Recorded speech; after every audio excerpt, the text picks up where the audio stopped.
j'ai le sentiment extrêmement fort depuis très très longtemps que le langage scientifique ne suffit pas pour rendre compte de la réalité. Moi, en tant que scientifique, j'utilise le langage scientifique, c'est bien normal. Et à chaque moment, je me dis, bon, c'est la limite ça, on ne peut pas dire plus que ça. Alors, qui est-ce qui a le langage supplémentaire, celui avec lequel on peut aller plus loin et dire plus de choses que les scientifiques ne peuvent même pas exprimer? C'est la poésie, c'est la littérature. J'ai été extrêmement frappé par le dialogue avec l'arbre de Paul Valéry. Quand il dit « la plante fait voir son temps », j'ai mis des années et des années à comprendre ce que ça voulait dire.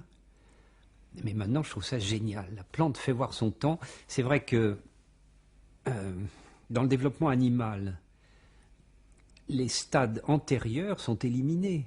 C'est-à-dire, il n'y a plus rien en toi de l'enfant que tu étais. Pas tout à fait rien. Il y a peut-être quelques cellules du cerveau. Encore que même ça, c'est remis en cause. Mais sinon, notre structure enfantine, elle a disparu. Tandis que dans l'arbre, si je prends une hache, je peux fendre l'arbre et trouver au centre, en bas, le jeune arbre. Donc un arbre, c'est un empilement de stades successifs. Et c'est en cela que l'arbre fait voir son temps. L'arbre, c'est une espèce d'intégration de tout le temps qui s'est écoulé pendant toute sa croissance. Parce que Paul Valéry l'avait compris. Visiblement, il est plus connu pour son goût pour les mathématiques. Mais évidemment, il avait compris l'arbre, alors que nous autres, c'est tout récent, ces choses-là. Francis Ponge, par exemple. Bon, on est presque voisins, Francis Ponge et moi, donc je l'aime beaucoup. Quand il dit l'animal c'est l'oral, la plante c'est l'écrit. Je trouve qu'il a tout compris. Voilà. C'est superbe. Ça, j'admire vraiment beaucoup cette espèce de fulgurance du poète qui voit ce que les pauvres scientifiques besogneux ils vont comprendre très longtemps après. L'arbre, c'est terriblement poétique. Hein.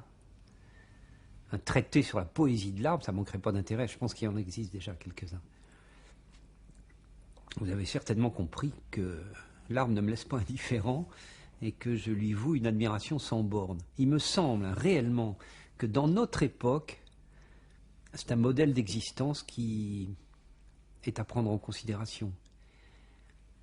Il est silencieux, il est discret. Il est d'une incontestable utilité, il est d'une très grande beauté et il est d'une complète non-violence. J'ai l'impression que l'être humain devrait s'en inspirer, spécialement en ce moment.